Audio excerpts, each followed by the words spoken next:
Hai, saya Daniel Henotes Makaligis dan hari ini saya akan membahas film yang berjudul 12 Angry Men. Saya akan menganalisanya berdasarkan sudut pandang teknik lobi dan negosiasi. Saya mengambil salah satu adegan di dalam film tersebut dan saya akan jabarkan secara verbal karena film tersebut merupakan film hitam putih yang teman-teman bisa nonton sendiri nanti kalau misalnya teman-teman ingin nonton. Dan seperti yang saya ketahui dan berdasarkan sinopsisnya, film ini bercerita tentang 12 orang yang berperan sebagai juri di pengadilan Amerika Serikat untuk kasus pembunuhan tunggal, yang dimana sang terdakwa merupakan seorang anak kecil yang membunuh ayahnya sendiri. Dalam salah satu adegan ini, tepatnya di menit ke-27 sampai ke menit 30, salah satu pemerannya yang bernama Henry Fonda, by the way, dalam adegan film ini mereka tidak menyebutkan namanya satu persatu nanti di akhir cerita, tapi aktor yang saya katakan ini nama aslinya Henry Fonda. Jadi ini sudah termasuk kredit. Jadi Henry Fonda sebut saja di sini membuktikan bahwa ada kemungkinan yang akan terjadi kalau misalnya kita melakukan proses praduga.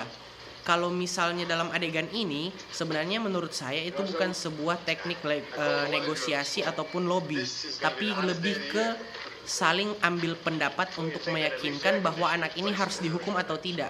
Karena kalau kita nonton sampai habis, film ini sebenarnya hanya bercerita tentang 12 juri yang akan menentukan bahwa anak ini akan dihukum mati atau tidak, dan 12 juri ini harus membuat satu keputusan yang bulat.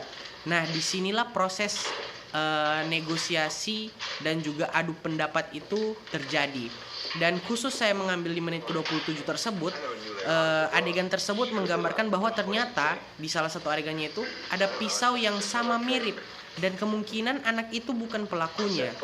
Makanya di sini Fonda menegaskan bahwa ada kemungkinan yang akan terjadi.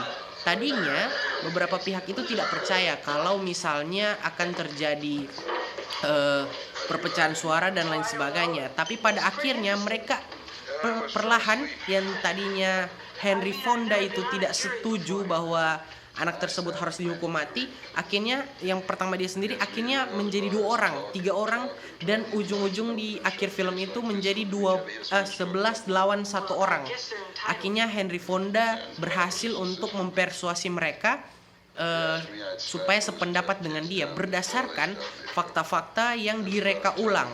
Dalam film ini sebenarnya tidak diadegankan kembali ketika kejadian pembunuhan dan lain sebagainya. Film ini pure membahas tentang mereka merundingkan tentang anak ini dihukum atau tidak. Tapi kesimpulan yang saya dapat ambil dari keseluruhan film ini yang saya fokuskan di salah satu adegannya adalah bagaimana Henry Fonda mempersuasi orang-orang yang ada di dalam ruangan yang seruangan dengan dia untuk akhirnya mempertimbangkan kembali bahwa anak ini harus dihukum mati atau tidak. Karena kalau kita lihat di adegan-adegan awal, 12 orang kecuali